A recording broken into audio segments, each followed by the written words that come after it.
Trading গ্যালারিতে সকলকে স্বাগতম। টেকনোড্রাগ নিয়ে এখন কথা বলবো। টেকনোড্রাগ 2024 সালের জুলাই মাসে লেনদেন শুরু করে। আমরা যদি টেকনোড্রাগের মান্থলি চার্ট দেখি, মান্থলি চার্টে আমরা খুব বেশি ডাটা পাবো না, কারণ লেনদেন যেহেতু খুব বেশি দিন হয় নাই। আমরা মান্থলি চার্টে দেখব শেয়ারটা কি আপ ট্রেন্ডে আছে না ডাউন ট্রেন্ডে আছে। আমরা যদি খালি চোখে দেখি তাহলে দেখতে পাবো সে একটা ডাউন ট্রেন্ডে আছে।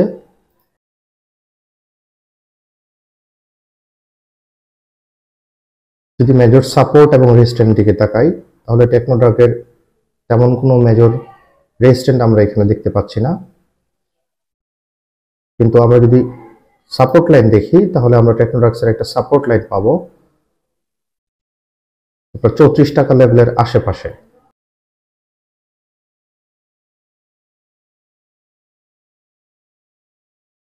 টেকনোড্রাগসের উইকলি চার্টের দিকে তাকাইলে আমরা দেখতে পাবো সে মান্থলি যে সাপোর্ট লাইন আছে সে এটাকে রিসেন্টলি ব্রেকডাউন করে নিচে যেমন নামার চেষ্টা করছে, বাট লিকুইডিটি গ্র্যাব করে সে আবার উপরের দিকে মুভ করছে। কাজেই আমরা বলতে পারবো সে এখানে কনসলিডেট করার চেষ্টা করতেছে। কনসলিডেশন লেভেলটা যদি আমরা চিন্তা করি তাহলে হচ্ছে 34 টাকা থেকে আপনার 36 টাকা, 34 টাকা 60 পয়সা থেকে 36 টাকা 30 পয়সা পর্যন্ত সে এই এরিয়াতে লিকুইডিটি গ্র্যাব মানে কনসলিডেট করার চেষ্টা করতেছে, লিকুইডিটি গ্র্যাব করে উপরে ওঠার চেষ্টা করতেছে। আমরা যদি মান্থলি ডাটা থেকে খেয়াল করি তাহলে দেখবো যে সে যে ডাউন ট্রেন্ডটা আছে সে যদি এই ট্রেন্ড লাইনটা ব্রেক করে উপরে উঠতে পারে তাহলে আমরা বলতে পারবো টেকনোড্রাগ একটা লম্বা জার্নি শুরু করবে। আর উইকলি যদি আমরা রেসিস্ট্যান্টের দিকে তাকাই তাহলে আমরা হয়তো উইকলি একটা ছোট হইলেও রেজিস্ট্যান্ট দেখতে পাবো। এখানে 39 টাকা 50 পয়সা লেভেলে একটা উইকলি আমরা রেজিস্ট্যান্ট লাইন দেখতে পাচ্ছি। টেকনোড্রাগসের ডেইলি চার্টের দিকে যদি আমরা তাকাই তাহলে আমরা 46.5 থেকে শুরু করে 46.8 টাকা লেভেলে একটা আমরা আনমিটিগেটেড ফেয়ার ভ্যালু গ্যাপ আমরা দেখতে পাচ্ছি, এবং 46.8 টাকা থেকে শুরু করে 48 টাকা পর্যন্ত একটা আনমিটিগেটেড সাপ্লাই জোন যেটাকে আমরা বলি আমরা দেখতে পাবো।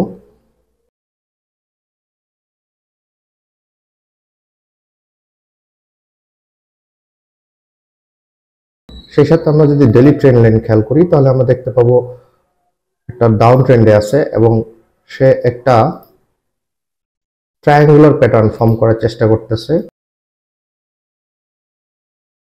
যদি এখান থেকে টেকনোড্রাগস আপনার ব্রেকআউট করে তাহলে হয়তো আমাদের পরবর্তী গন্তব্য হবে 46 টাকা পর্যন্ত। আর যদি ব্রেকডাউন করে সেই ক্ষেত্রে আমরা বলতে পারি গন্তব্য অজানা, তবে এখন হোক বা পরে হোক হয়তো টেকনোড্রাগস সে তার গন্তব্যের দিকে সুইং আপ করে যাবে।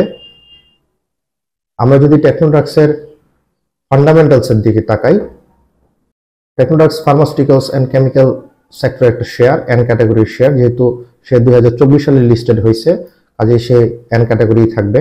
এবং টেকনোড্রাগসের রিজার্ভ হচ্ছে 195 কোটি, যার মধ্যে লং টার্ম কোনো লোন নেই এবং শর্ট টার্ম লোন মাত্র 92 কোটি।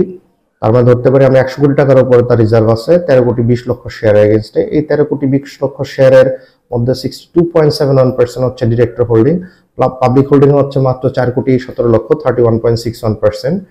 এবং সে 2024 সালে লিস্টেড হওয়ার পরে ক্যাশ ডিভিডেন্ড দেয় 12% ক্যাশ ডিভিডেন্ড। যদি আমরা আজকের দিনেও খেয়াল করি তাহলে হচ্ছে ডিভিডেন্ড ইল 3.37% হচ্ছে তার ডিভিডেন্ড ইল কারেন্টলি। ট্রেডিং গ্যালারি তার ইনভেস্টরদের রিস্ক ম্যানেজমেন্টের মাধ্যমে ট্রেড বা ইনভেস্ট করে থাকে। ট্রেডিং গ্যালারি কোনো কোম্পানি কেনা বা বেচার জন্য উৎসাহিত বা নিরুৎসাহিত করে না। ট্রেডিং গ্যালারি তার ইনভেস্টরদের জন্য নেওয়া ট্রেড থেকে কিছু সংখ্যক ভিডিও আপনাদের সাথে শেয়ার করে থাকে। এডুকেশনাল পারপাসে ট্রেডিং গ্যালারি ভিডিওগুলো দেখতে চাইলে অবশ্যই চ্যানেলটিকে সাবস্ক্রাইব করে রাখবেন।